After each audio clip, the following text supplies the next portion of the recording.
गडचिरोली जिल्ह्यामध्ये ज्या पद्धतीनं उत्पादन आपल्याला बघायला मिळते त्या उत्पादनापैकी एक महत्त्वाचं उत्पादन म्हणजे शिंगाडे.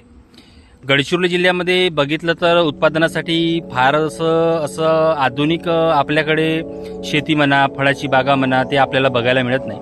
परंतु जे हे शिंगाडे आहेत मित्रांनो, हे आरमोरी शहरामध्ये किंवा त्या लगत जे काही छोटे मोठे खेडे भाग आहेत त्या विभागामध्ये या शिंगाड्यांना एक प्राथमिकतेने शेतकरी उत्पादन करतात आणि त्यांचा व्यवसाय आपल्या छोट्या मोठ्या उत्पादनातून सर्वसामान्य लोकांना या शिंगाड्यांचा आस्वाद देण्यासाठी हे लोक तत्पर असतात. मित्रांनो, या शिंगाड्यांना महाराष्ट्रातच नाही तर कदाचित विदर्भामध्ये या फळांना म्हणा, या शिंगाड्यांना म्हणा, एक लोकांची खाण्यासाठी उत्सुकता बघायला मिळते. आता आमच्या गडचिरोली जिल्ह्यामध्ये अशा पद्धतीनं शिंगाड्याची शेती केली जातो आणि त्यानंतर मार्केटमध्ये आणला जातो आणि त्यातून छोटा मोठा जो काही एक उत्पादन होतो, शेतकऱ्यांना त्याचा फायदा होतो, ते तुम्ही तुमच्या डोळ्यांनी प्रत्यक्षात बघू शकता.